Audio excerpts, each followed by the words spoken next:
everybody, and welcome to the 92nd episode of LA Rams Central. I'm Anthony. And I'm Eric. And we got our schedule to be released, and they talk about schedule difficulty and a few other things. I personally, Eric, don't think strength of schedule based on last year matters. When I look at the strength of schedule, for me at least, when I determine whether or not a schedule is tough or not, is I base it off of, do I think the team that they're playing is better or as good as last year? And then how did they do last year and how much better are they going to be? So I actually don't agree with the experts. I think the Rams, outside of the NFC North, which I think is going to be a tough division, I actually think the Rams' schedule is a little smoother than people expect. I want to get your opinion on the schedule, but and then I'm going to touch on something, and then we'll do the breakdown. So go ahead and say your piece on that. Well, strength of schedule is flawed, and I'll tell you this much, because if the Rams would have played Green Bay when Brett Hundley was quarterback, that's different than playing Green Bay with Aaron Rodgers as quarterback. It's different with the Vikings having Kirk Cousins over Case Keenum. It's different with the Broncos having Case Keenum instead of Trevor Siemian or whoever else they're rolling on out there. Okay? It's different because the Chiefs last year had Alex Smith. This year they have Pat Mahomes. So strength of schedule only goes based on what the team did last year. It doesn't go based on what they've added, who they've drafted, so on and so forth. So it is a bit misleading, yes. Will the Packers be better than last year's version when Brett Hundley started the majority of the games and Aaron Rodgers was out? And Aaron Rodgers will start the majority of this year's games if he's healthy? Yes, completely. Okay? The first game against San Francisco last year, you didn't play against Garoppolo. Okay? You won by 2 against Brian Hoyer. Yeah. This year they get Garoppolo twice. So the 49ers schedule, or strength of schedule, is misleading because what did they do in the last five games of the year? They won them all. Yeah. But what were they before Garoppolo showed up? So you have to take into consideration who's there. You could maybe go so far as, okay, did the team change head coaching and other coach personnel? And what do they bring, and how soon do we play them? Because maybe we can beat them early out of the season, than instead of maybe if we face them later on in the season. Which is exactly the case with Week 1 against Oakland. Look, there's 2 factors on the schedule that I'm really excited about that I haven't heard anybody talk about, and that is the fact that the Rams do not leave the left coast, otherwise known as the West Coast, all but one time in the first 8 games of the regular season. Their road games, those first 8 games, are Oakland, Seattle. Denver's the only time they leave the West Coast. San Francisco, and that's it. Now, I know the middle part of their stretch is pretty difficult as far as only having, 3 true home games down the final 8 games of the regular season. But even still, when you're looking at their traveling, Mexico City isn't that far. It's not London. Detroit and Chicago aren't that far. Arizona's Detroit is the furthest east you travel. Exactly. And then you look at the fact that they don't play a single morning game all year long. Dude, I love this schedule. I think it shapes up nicely for a team that is probably a little sick and tired of traveling. So, I understand that there's a stretch of games where they're not home, but one of those, in every single one of those stretches that they're talking about, the Rams have a primetime game in one of those slots. So like the 3-game stretch where they're at Seattle, at Denver, at San Francisco. Well, San Francisco Sunday night. And then they've got New Orleans, Seattle, but then Kansas City and Mexico, bye week, Detroit, Chicago. Well, Kansas City's on Monday night. Then they come back, and for their home game, they get Philly on Sunday night. So I think it shapes up perfectly for them. I really do.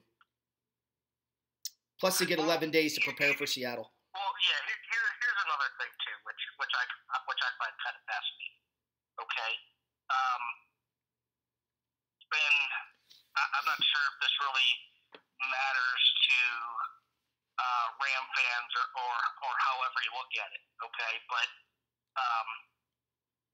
you don't actually travel east of the Mississippi, okay, until you go to New Orleans. Right.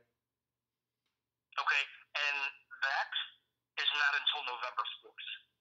And then you have two more games east of the Mississippi. That's back-to-back Lions Bears. Now, if the Rams are smart, they stay in the Midwest for those two games. Yeah. That's coming off a bye. No need to go back and forth when you can limit your travel. I know it's not going to London. It's staying on the East Coast. Who knows if McVay and the Rams will do that or not. But to me, it makes a little bit of sense because they're both early games. They're noon games here. They're 10 a.m. Pacific in Detroit and in LA. So those are technically the morning games you're talking about. No, it's 1 p.m. Well, they wouldn't have. Okay, in the NFL, the earliest game you play is 1 p.m. Eastern. Mm-hmm. So in LA time, obviously go back 3 hours. Yeah, but all of their games are set at 1 p.m. my time, because I have the NFL app which sets it to my time, which means they're 4 o'clock games, Eastern time. Right, but the Lions and Bears games are not. Those games are 10 a.m. Pacific time. Well, then there's a conflict on what network is saying what you're saying, because network has them as 1 p.m. I'm looking on therams.com. Okay, well then that's a sudden change. But either way, it's not that big of a difference. So I don't know why it's doing that, because that was the first thing I noticed. I'm going to go check another source here. But let's see. Just give me one moment here. I'm almost there. Okay. Rams at Detroit. It's a 12 noon Central game, so a 10 o'clock game on the West Coast. Interesting. And then when they play the Bears. Then the NFL, and no surprise, the NFL Network screwed up, because I have the NFL app and they have them set as 1 o'clock games, and that's my time. Well, it'd be 1 o'clock Eastern. So I mean, technically, it's not wrong. It's just 1 o'clock Eastern. Well, then they play in the morning every game, because it's the same time. That's my question. Actually, that's the only ones that have an AM start, like the Cardinals. Week 2, that's a game that says 1:05 Pacific Daylight Time. So that's 1:05 out west. To me, where I am in the Central, that's 3 o'clock. Whatever. Okay. Well, doesn't matter, because that's right after the bye week anyway, and getting those morning games sandwiched in between a bye week and the Sunday night game, I don't think is going to affect them too much. Plus, it's not that big of a travel. I want to do the breakdown on each game if you are game for that. Yeah, let's go. So the Rams open up at Oakland on Monday night, and I'm guessing that that's the second of the 2 Monday night games. Yes, it is. I really hope we don't get the Matt Millen dumpster fire crew for that one. But who knows who you're gonna? You're probably gonna get Rex Ryan and what's your face? I hope not. I'd rather gouge my earlobes out with a pitchfork. Anyway, or with a toothpick. But that doesn't matter as far as the game goes. They get the first official game of John Gruden and his new system. Now, the Raiders have Marshawn Lynch. They have Amari Cooper. They've got some weapons, but when I look at the Rams secondary and what they can do up the middle, and the Raiders offensive line last year was much maligned, I think the Rams are going to get pressure up the middle. I think Gruden's crew is going to be a little bit in the process of trying to figure themselves out. And I'm actually going to go with the W here for the Rams and starting off the season 1-0. Interesting note, they are losing the all-time series to the Oakland Raiders, however, but I don't think that matters here. I got the Rams winning, going 1-0. Do you remember last year's Week 1 game? Yeah, they destroyed the Colts. Okay. I believe the final score was like 47-9 or something. 46-9. 46-9. One point off. you're going to see a 37-10 game in this game. And I'll tell you why. Is because early on in the season for the Raiders the last 2 years, the big standout wide receiver was Michael Crabtree. He's no longer there. Khalil Mack wasn't himself last year for some reason. I don't see the Raiders putting up a lot of points on that Rams defense, and the Raiders are still going to be getting their feet wet in John Gruden's system. And I think that says a lot right there that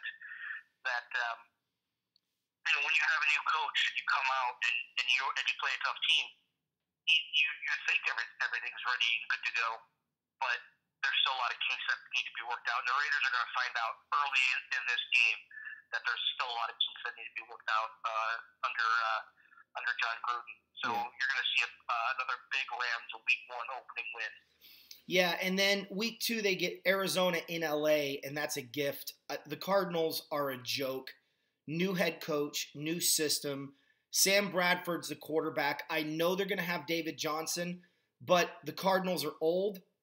They're weak, and the Rams should not have a problem here. I got the Rams with a strong second win, making a statement, and this is a series the Rams historically have owned until they went to St. Louis, and then it tightened up a little bit, but the Rams do have a slim advantage over Arizona, but I expect them to win both these games this year and expand their lead in the series, but I got the Rams beating the Cardinals. I'm not going to go with a score, but I will be shocked if Arizona scores more than 10 points. Yeah, you have non-mobile quarterback and you have non-mobile backup quarterback, which does not spell a recipe for success against this, what could be a very stout Rams defensive front seven. With Aaron Donald coming at you and Sue coming at you, Sam Bradford's going to be lucky to have 2 seconds in the pocket after a seven-step drop. So I do see the Rams kind of running up this score and setting a tone very early in a division game. Yeah. Then the next week it's the battle for LA, as they want to call it. It's not much of a battle. Again, you've got an immobile quarterback with one good wide receiver, but 2 corners that know the Chargers well, in Aqib Talib and Marcus Peters, both in which have made a living picking off Phillip Rivers. The Rams, what scares me about this game is Bosa and the Chargers' pressure that they can put up front. This is a game where I think you're going to see Todd Gurley really separate the Rams from the Chargers in this game. I think special teams will be a big part of it. The Rams have a very narrow lead in the all-time series against San Diego. I expect them to go 3-0 here, but I think this will probably be a close game. And I'm going to go with the Rams and a hard-fought win over San Diego. I like the Rivers to Keenan Allen connection, and I think you're going to see another step up from third-year tight end Hunter Henry. So those are the 2 guys you really got to worry about on offense. As long as you have somebody to cover Keenan Allen or shadow him, like whether it's Talib or Peters, I think you're going to be okay. On the flip side, if you want to really neutralize Joey Bosa, run a couple of screen passes, okay? Yeah.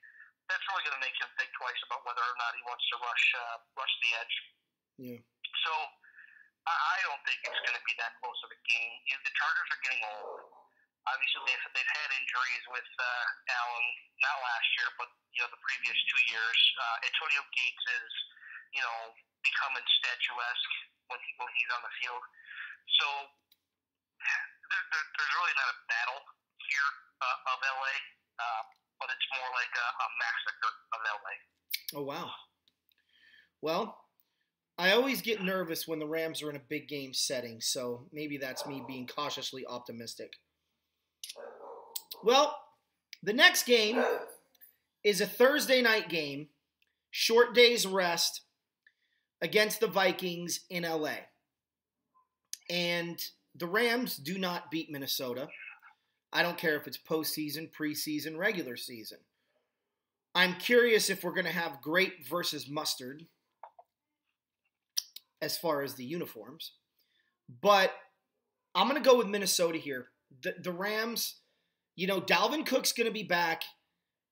Kirk Cousins is a lot more accurate than Case Keenum is. Cousins has got experience against this Ram team. They can run the ball or throw the ball. I know the Rams have a really strong defensive front and a good back end, but tight end's a matchup problem. With Rudolph, they have more than one receiver. I know the Rams are deep at corner, but I see this as a loss. I'm going Minnesota over LA, unfortunately. And the Rams are 3-1. Very, very interesting. And I say that because, well, the Minnesota Vikings have a new offensive coordinator. And what did I say about with John Gruden and the Raiders in week 1? Yeah, but this is 4 weeks in. It's 4 weeks in. It still takes time. Okay? Still takes a little bit of time. The Vikings are coming off a game at home against Buffalo the week prior. Okay? So when I look at that, and I know I may be looking a little bit too much into it, but to me, the Vikings are on the road.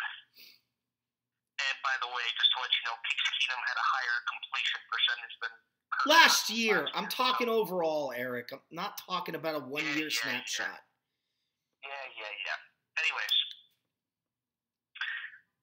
the Vikings defense is still legit. I like it. It's just a matter of how that Vikings offense performs. And I know going from dome to grass and don't get on me with the wild card game or wild card weekend. You know, this is a short week for both teams, and with the Rams staying at home and the Vikings going out west, a long plane ride, I'm taking the Rams to go 4-0. Oh wow. Okay. All right, that works. I'm gonna go here with the next one. The Rams at Seattle. They're not winning this all-time series because of the St. Louis Rams. They were dominating the series prior to going to St. Louis, but Seattle's old. They're beat up. The Rams are just a better football team right now. And I'm not a believer in Seattle. I actually don't think Seattle gets 8 wins this year. So I'm going to go with a sweep for the record. When the Rams go to Seattle, I don't think it's going to be 42-7, but I also don't think it's going to be close. I got the Rams going 4-1. Well, last year I mentioned something about the Rams going up to Seattle, and I picked Seattle. I won't make that mistake this year. The Rams leave Seattle at 5-0. Yeah. I'm not going to really get into the semantics of it. I'll tell you this: the Seahawks need to take out an insurance policy on Russell Wilson before the season starts, before September 10th, because of this game. Yeah. No kidding, right? Well, after that, the Rams go to Denver, a series that the Rams do have pretty good control of. Wade Phillips has returned to Denver. Case Keenum doesn't scare me. The Broncos don't have any other weapons on offense, really, that I worry about. Defensively, they're old and they're not as good, and I think the Rams are going to absolutely walk out of Denver with a win, and I think they're going to be 5-1 at that point. Do you know who Denver's starting running back is? Well, they cut C.J. Anderson, so at the moment, they no. They did cut C.J. Anderson, yes. So at the moment, no. He goes by the name of Devontae Booker. And don't get me wrong, I wouldn't be surprised if they draft a running back. I don't know how much playing time he's going to see. Listen, their running game doesn't do much for me. Now, I like the addition that the Broncos actually have a quarterback who can throw the ball instead of Trevor Siemian who throws to the other team, or Brock Osweiler who kind of likes to throw to nobody at times. Mm-hmm. But they still have Emmanuel Sanders. They still have Demaryius Thomas. And I do like those two wide receivers for Denver. So if those guys can get any separation, it's going to be a close game. I think there's something to say about playing in the altitude in Denver, especially if you're not used to it, especially if you only go there like once every 8 years or whatnot, and you're just trying to acclimate yourself. I see a close game, but you're going to see a Greg the leg 55-plus yard field goal, and the Rams win by 3 or less. Nice. A series that the Rams, again, should have been dominating, but because of the 90s period, we'll just go with the 90s and the St. Louis Ram era. A rivalry that the Rams owned is now slightly in favor of San Francisco. Sunday night, they go to Candlestick, or whatever it's called now. I originally picked the 49ers to win this game. Santa Clara Municipal Park? That sounds terrible, but yes, fine, that's it. I originally had the Niners winning this game just because the Rams on the road in San Francisco, Garoppolo, prime time. The Rams didn't impress me. But the more I think about it, who's playing linebacker for San Francisco? And we could find out Thursday night. We could, but do you really trust a rookie to do better than what they had, considering what Gurley did to them in week 2 last year? So I'm actually changing my pick here. I think it's going to be a close game. I think it's going to be like a 41-38 type of game. But I just don't think the Niners have enough on defense to keep up with the Rams. And, I think their defense is going to really hold strong when they need to. I'm picking the Rams to beat the 49ers in San Fran. Interesting. Okay. Not that I want to get into my mock draft or anything like that, but if the 49ers select Roquan Smith with their first pick in the draft, and he slides into what Reuben Foster, where Reuben Foster was, I don't think the 49ers missed that much of a beat because Foster was a rookie last year. Yeah. Okay? And I think Roquan Smith is better than Reuben Foster. Just my opinion, but, I've heard both ways, but I think he's better than Foster. And if the 49ers do get him, I think they feel good about their pick, okay? And it's in San Francisco. To me, the Rams were lucky to escape the win in San Francisco last year, or Santa Clara, I should say. Mm-hmm. Missed extra point, made them go for 2, and, they couldn't capitalize, and the Rams won 41-39. So this is where I have the Rams' first loss at, and I think this is where, and maybe you can even start it with the Broncos, depending on how close the game is, but, the Broncos and the next 3 games after that can be tough on the Rams, especially with 3 out of those 4 on the road. Yeah. This is where I have the Rams taking their first losses at San Francisco. Interesting. I think Garoppolo's come into his own. I think if the 49ers, they're going to have a healthy Pierre Garçon back. Not that he made much of a difference in week early in the season last year. But Garoppolo's a lot can hit the open receiver a lot better than a Brian Hoyer can, than whoever San Francisco was running out there before. Yeah, but remember, the Rams aren't running the same corners out there as they were last year. No, they're not. They're not, and you're absolutely right with that. But this is where I think I see the first loss for the Rams. Having star power before, I've seen it in baseball with the Dodgers. Okay, another LA team to be precise. They went out and had a star player at all 9 positions. Okay, yeah. They ended up not doing as well as everybody had hoped. Mm-hmm. So what do? They went out and got some role players and filled that position. Yeah. I'm not saying the Rams are getting role players because right now they need someone at a couple of linebacking spots. But when you have 2 dominant defensive tackles, basically is what they play in Sue and Donald, and then you have your corners and your safety in LaMarcus Joyner. I mean, yeah, partially the middle of the field is going to be open, but anything short, anything long, that's going to be where it's going to be difficult for the opposing team to beat the Rams at. I agree. Look, I think that game could easily go San Francisco's way. I just think the Rams want to prove a point, and if they lose to San Francisco, now they've lost to Garoppolo twice with their superstar team when it mattered. I think the Rams want to prove that Week 17 was an anomaly, not a reality. So we'll see. But my gut's telling me to go with the Rams in that one. And maybe that's my heart talking. But we both got them at 6-1 at this point. Now, the all-time series against Green Bay, the Rams are 46-2. As funny as that is. Doesn't doesn't get much closer than that. It really doesn't. And when you talk about being in LA, if this game was in Lambeau, I'd be picking Green Bay. But it's in LA, and I think the Rams, coming off of a primetime game, all the talk's going to be about Aaron Rodgers and the Green Bay Packers. And if Green Bay gets who I think they're going to get in the draft, which is a running back, then this is going to be an overtime type of contest. But whenever I'm stuck between two teams in a close game and everything else is equal, then I usually go with the home team, and that's why I'm picking the Rams to beat Green Bay and improve to 7-1 at this point in a narrow win. What do you got? Well, here's an interesting tidbit. The Packers are coming off their bye week going into this game. So it's not like the Rams are getting a Packers team that's coming off a game prior, whether that's Monday night or whether that's Sunday night or whether that's Monday late afternoon or even a Thursday night game. They have a complete week off before this, okay? So, yes, you're going to get a well-rested Packers team. If you have a healthy Aaron Rodgers, it's going to be a lot closer than you think.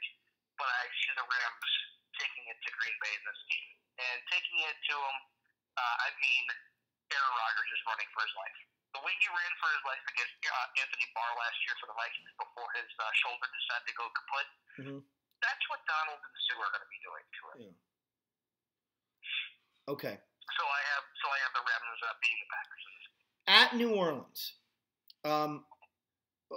the Rams own this series, and ironically, they're better in New Orleans than they are at home. I think Drew Brees is also not very mobile. The Rams, I know, lit them up without their corners, and their corners should be back. But I also think that the difference between the Rams this year and last year, and we'll know, obviously these picks are subject to change, but if Ndamukong Suh does what Ndamukong Suh does, then Kamara's not breaking free. Ingram ain't breaking free. I'm going with the Rams in a big win over New Orleans, and it may be 14 points. I remind people, Jared Goff's best game his rookie year was in New Orleans when he had nothing around him. And I think one of his better performances last year was at home against New Orleans. So it looks like, for whatever reason, Jared Goff knows how to light up New Orleans. So I'm hoping that trend continues. It's going to be a tough game, but I think the Rams are going to pull that out and go 8-1. Interesting.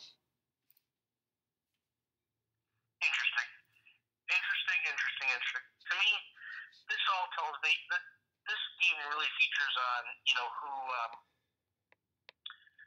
how the Saints are playing in this prior, the previous 7 weeks.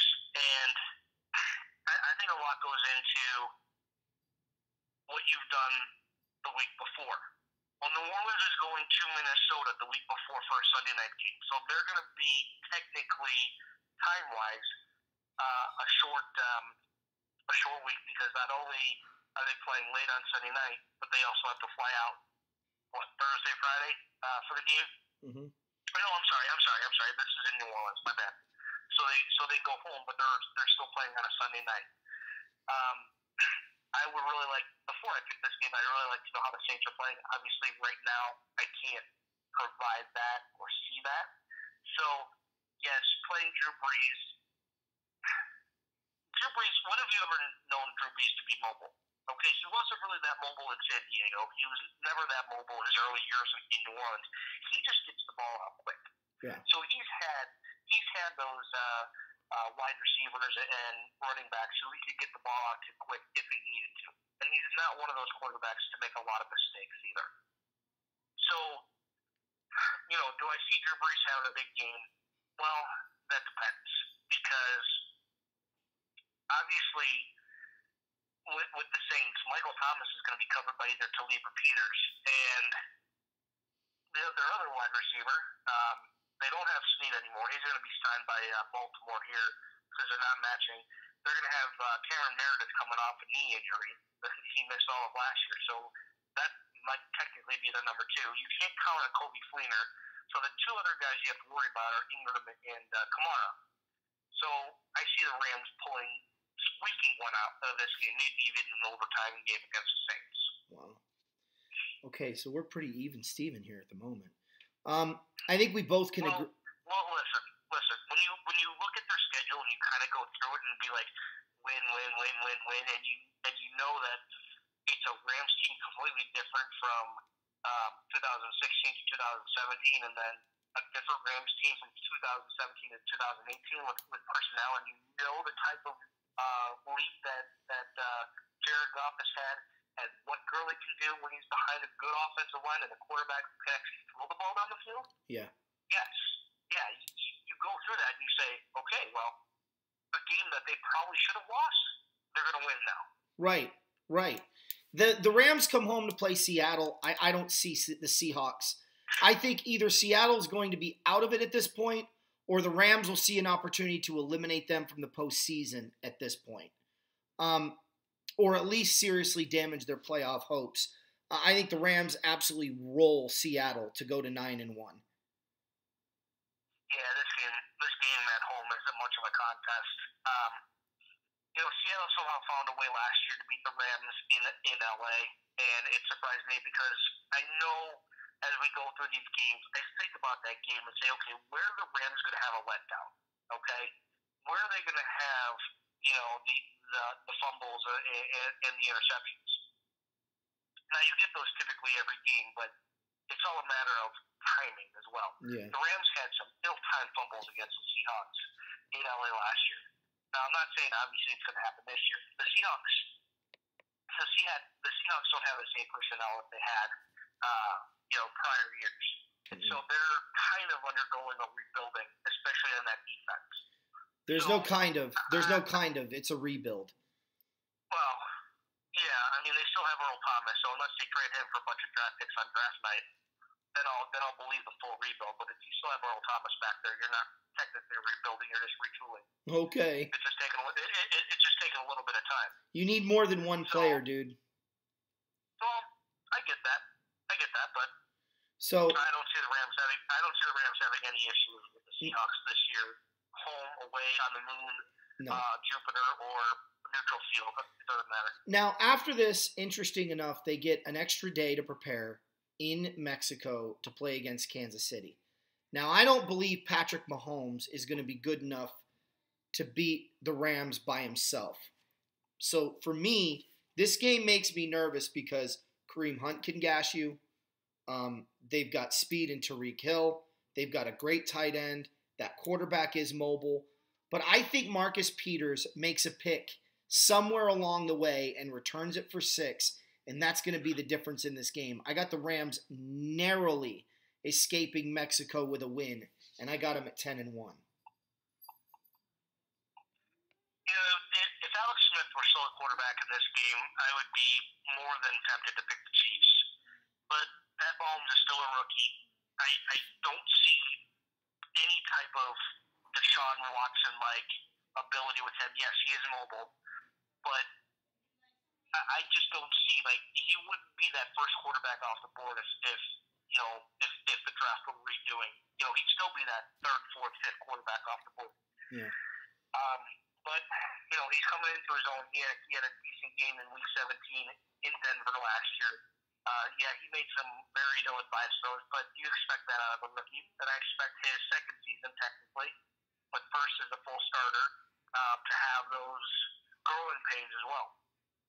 And when you're on the national spotlight, and I haven't gone to the Chiefs' schedule to see if they play any other primetime games, but when you're on the national spotlight and you're actually in a different country for that matter, I think he's going to have the butterflies, and I think the Rams take this game and make a long flight back to Kansas City for the Chiefs. Yeah. Interestingly enough, the Rams are losing that series at Kansas City, but they were dominating that series 4-1, and then they went to St. Louis and they only won. I don't think they won once when they were in St. Louis. So they're actually losing that series now. Detroit, after the bye week, they go to Detroit. Happy Thanksgiving, by the way. Happy Thanksgiving. Just spend the whole week at home. Right? Isn't that kind of nice? It's the first time I've ever seen that. I asked you about that. Have you ever seen a team with a bye week on Thanksgiving? But Well, technically, yes. When football was at 31 teams, there was one team with a bye week throughout from week 1 through week 17. So technically, I've seen it, but not since they had a full 32 teams in the league.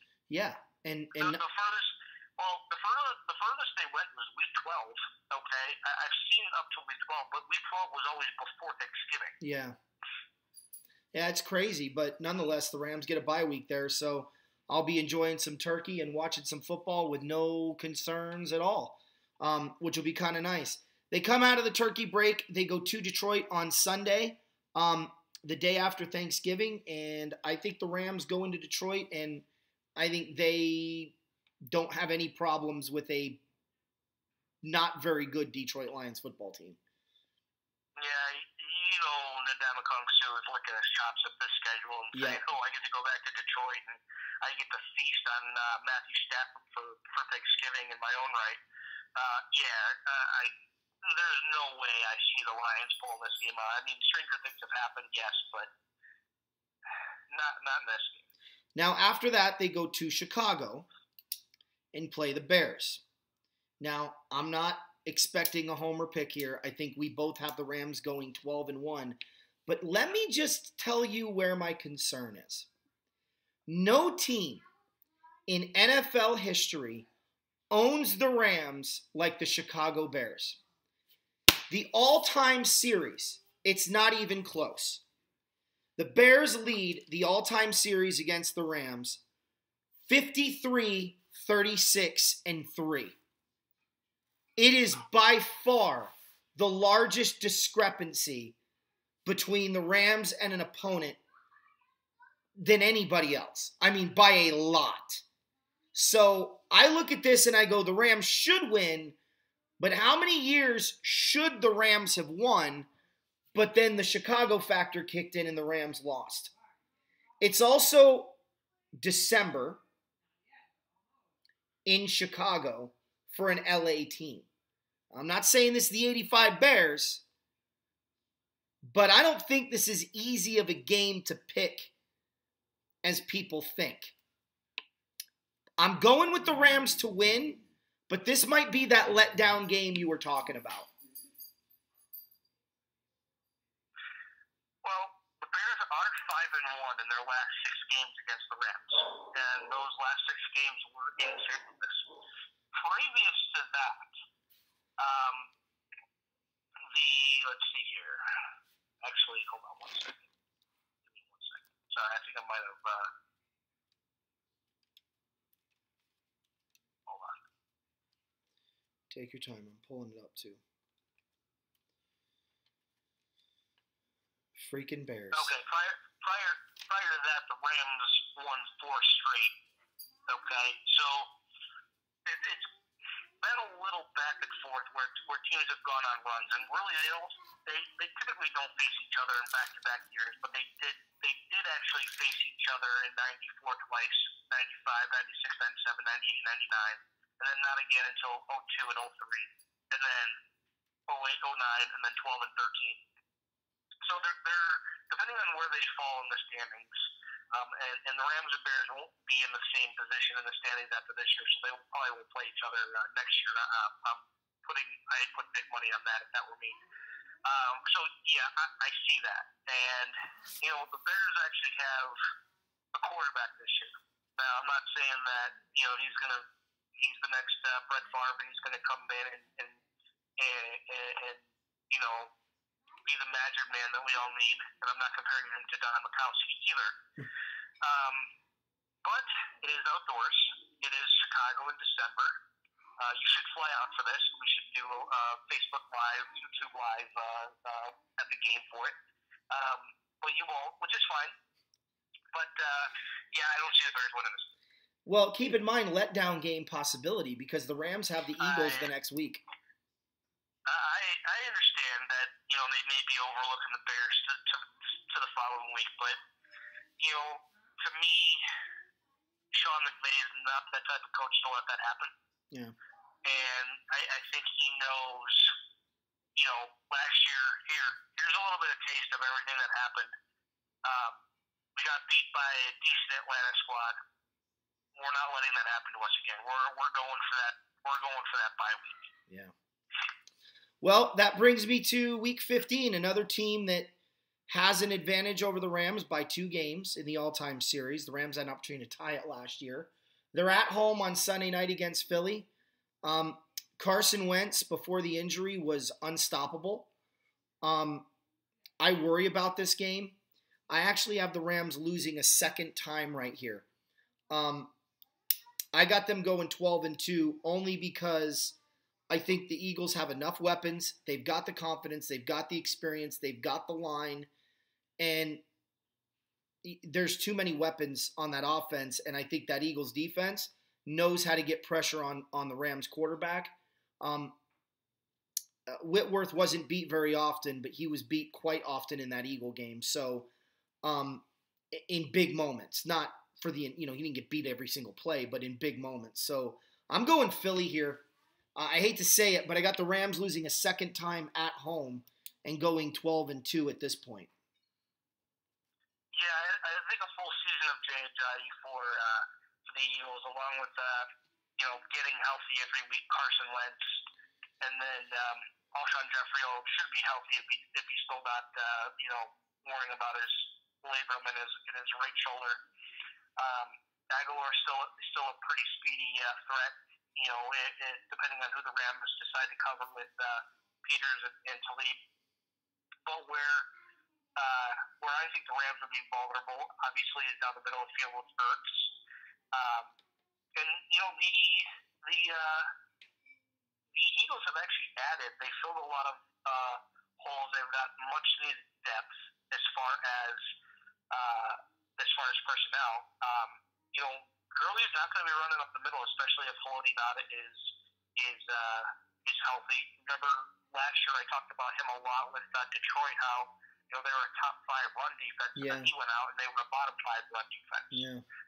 I think that holds a lot of water there with Ngata, and I think that's where you're going to see a lot of the Rams are going to run a lot to the outside, and the Eagles have speed on the outside to run him down. Now, obviously, Gurley's going to get his yards, but how many remains to be seen. Yeah.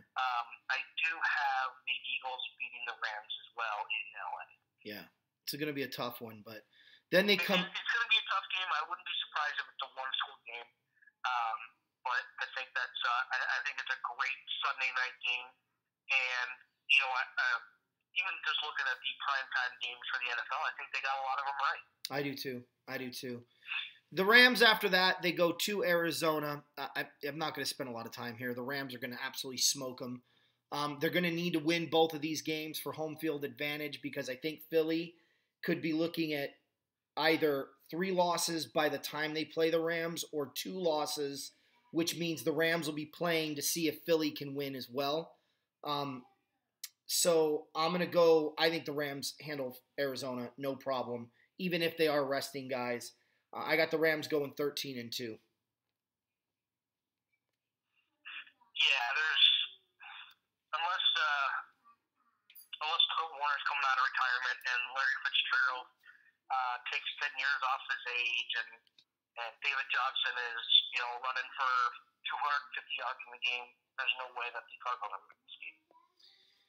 All right, well, that brings us to Week 17. I think the Rams don't do the rest our players crap again. I think they learned their lesson that time. If Philly does wrap up home field advantage, I think the Rams will still be looking at it going well. We lost to Minnesota. 13-3 could clinch the first round bye. It could clinch home field advantage. I think the Rams play their guys. I think they play them with a purpose. I think the Rams have too much on the line, and I think the Rams will go ahead and handle the business with San Francisco. And I got them going undefeated in the division. I just realized that. But theoretically, I have them going 13-3. One of their losses was to San Francisco in San Francisco, the game you picked them to lose. But I'm changing it, and I'm going to stick with it. I say the Rams win and go 14-2, Eric. Well, they could lose to the Eagles and still get the number 2 seed in a bye, which is, I think, what's going to happen, and why you see the Rams rest a lot of guys in week 17. I don't think they make that. If anybody's close to, their bonuses or whatnot, I think you're going to see them pay them out again. But I think they're rest the guys for the 49ers, get a couple extra weeks rest. I'm not saying this is the right move. That's just what I'm going with.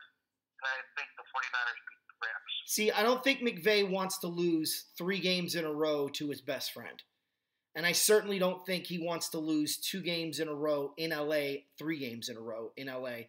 The Rams have not beaten the 49ers in LA. Are you ready for this?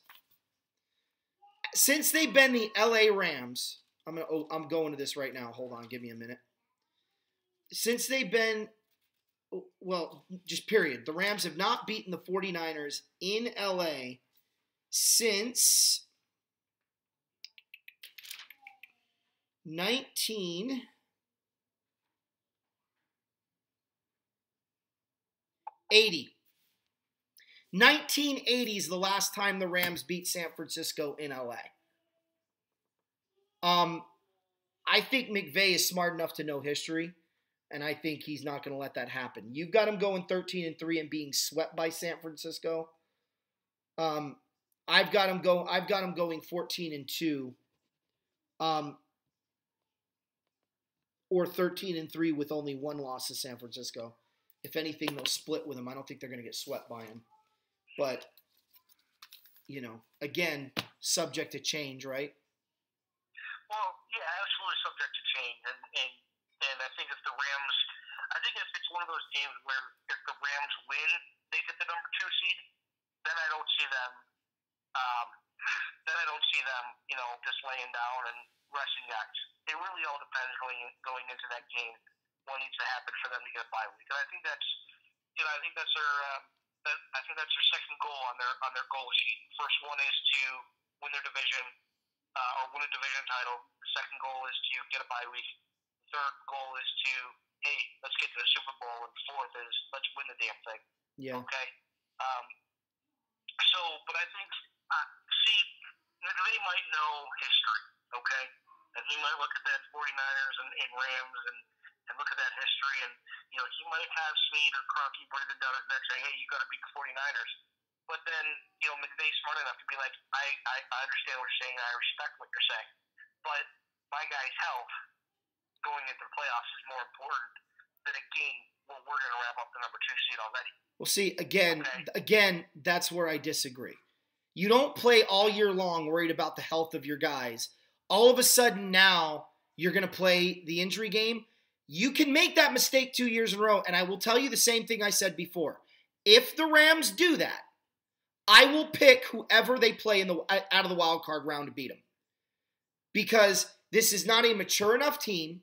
They do not have enough confidence yet to go into a first round bye with very little postseason experience, very little postseason success, I should say, and make the same exact mistake they made a year ago with a week off in between.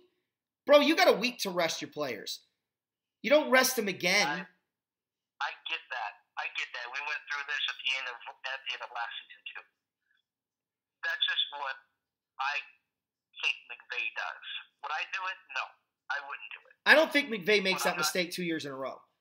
I really think McVay looks at that as a mistake last year. You don't think I guess. But regardless, even if they are playing, if they know they've got everything wrapped up, then it's just a pride game. And if the Niners have anything to play for, those games usually don't go your way anyway. So we'll see. I'm happy with 13-3. You're not that far off from. I was originally out him at 13-3. I had him losing to San Francisco in San Francisco, but not at home. I think that's the difference between my schedule and yours. But I changed it to beating San Francisco in Week 7.